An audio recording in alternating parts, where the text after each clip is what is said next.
2008 primaries and general election were the first in which I could legally vote.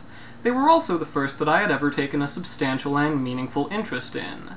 I followed the campaigns and speeches and commentary every day, and after witnessing all of the stunning and ridiculous events leading up to that historic November, I started my YouTube channel.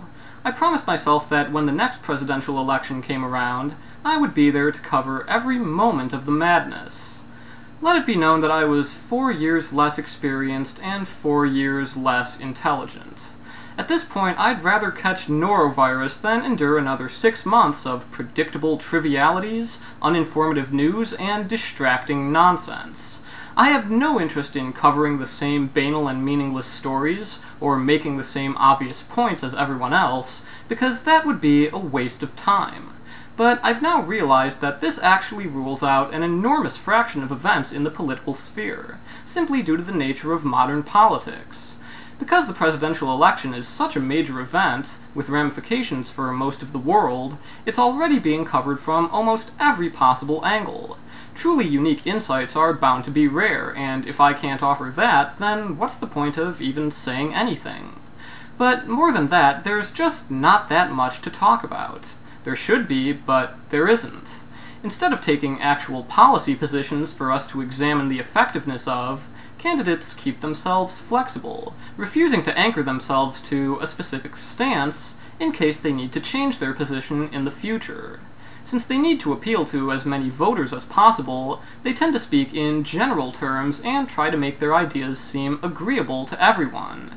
In the absence of meaningful stances on important issues, we all start to focus on irrelevant minutiae, such as who we'd like to have a beer with, or who transported a dog on the roof of their car, or who attended a madrasa as a child, or who's perceived as being too stiff. Media coverage reinforces this because delivering the news to a general audience requires simplifying many aspects of it and presenting it in a way that's entertaining and attention-getting. In this way, political campaigns and the accompanying coverage become ensnared in a self-perpetuating cycle. The shallower their content is, the more people it appeals to, and the more people who are following the events, the shallower the associated ideas and narratives become. This does a disservice to the voters, the candidates, the political process, the country, and the world as a whole. It seems like nearly everyone is failing to delineate the pertinent issues we face and focus on finding viable solutions. The modern political landscape is dedicated to almost anything but actually getting things done in a sensible way. Let's take a look at what Vice President Biden said last Sunday on NBC's Meet the Press. The president sets the policy, "I am absolutely comfortable with the fact that men marrying men, women marrying women, and heterosexual men and women marrying are entitled to the same exact rights, all the civil liberties. And quite frankly, I don't see much of a distinction beyond that." What followed were days of speculation about what this means. Does he actually support full marriage equality, or does he only believe they should have the same exact rights, in the sense of civil unions offering everything but the title of marriage? He used the word marrying, but said nothing about whether he believed gay marriage ought to be legal, or what approach to gay marriage should be taken at the state or federal level. His remarks could be interpreted in many different ways, and Biden did nothing to clarify this. If he wished to eliminate the ensuing confusion, he could easily have done so in a follow-up statement explaining that he either does or does not support legalizing same-sex marriage. But he didn't. In light of this, it seems probable that what he said was intended to be ambiguous. It's not hard to say the words, "I support same-sex marriage," if that's what you really want to tell people. Instead, he more likely wanted to appeal to gay people and supporters of equality, while trying not to drive away voters who oppose gay marriage. The result was a barely coherent statement that hardly qualifies as taking a stand on anything. Because how can you possibly have this both ways? If Biden had been more honest and simply said, "If you re-elect us, we'll legalize gay marriage and ban gay marriage," everyone would see how bizarre and ill-considered this approach is, but by being subtle and evasive about it, he managed to generate a few days of news about what amounts to nothing at all.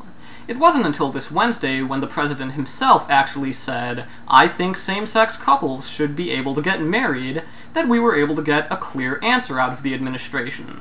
Was that really so difficult? It shouldn't have been. Now let's examine a story from TheHill.com. GOP plans East Coast missile defense shield to counter Iranian nuclear threats. The only significant information I obtained from this article is that we currently have 2 missile defense sites in the United States, and Republicans and Democrats disagree about the need for a 3rd site and the potential threat posed by Iran or North Korea. Does the story say anything about where our existing missile defense sites are located? No. Does it tell us which areas of the US they're capable of covering? No. Does it tell us how vulnerable the East Coast actually is? No. Does it tell us how effective our missile defense systems would be in the event of an attack? No. Does it say which countries we're currently prepared to counter a missile attack from? No. Does it tell us how close Iran or North Korea are to developing a missile that could strike the United States? No. Does it tell us anything that would help us decide whether an East Coast missile defense site is actually necessary or would successfully fulfill its alleged purpose? No. Did the writer of this article expect that we would care about any of these facts? Apparently not. Instead, the politicians involved have seemingly turned this into an issue of making the other party look bad, and this reporter has gone along with that narrative. The question of whether our country is at risk of a nuclear attack and how we should best prepare to defend against this has been reduced to a conflict between Republicans and Democrats. For the record, the current ground-based mid-course defense sites are located in Fort Greely, Alaska, and Vandenberg Air Force Base in California, and the system has successfully intercepted targets 50% of the time during tests. The Pentagon has stated that the current sites are sufficient to defend against an ICBM from Iran, and plans are already underway to station sea-based and land-based interceptors in the Mediterranean and in Europe. To find this out, I had to go to Wikipedia and Wired.com, where this information is actually considered relevant to the issue. And then there's a slideshow on CNN listing some of Mitt Romney's possible running mates. While this is certainly an important question, this piece isn't going to tell us anything useful until they can narrow it down to fewer than 19 potential candidates, at least 9 of whom have already said they don't want the job. The story tells us nothing but Mitt Romney might pick one of these people, or he might not. Wow, thanks! I'm so informed now! And the daily parade of bullshit marches on. Ron Paul picked up some delegates in a race Mitt Romney is still going to win. A prisoner got 40% of the vote in West Virginia's Democratic primary, as though we expected that West Virginia would be enthusiastic about Obama. Mitt Romney restated his opposition to gay marriage, to the surprise of no one whatsoever. Then he apologized for allegedly attacking a gay classmate in prep school, which will be mostly forgotten in the next 48 hours unless something worse comes to light. Evangelicals seem likely to support Romney. Who else are they going to vote for?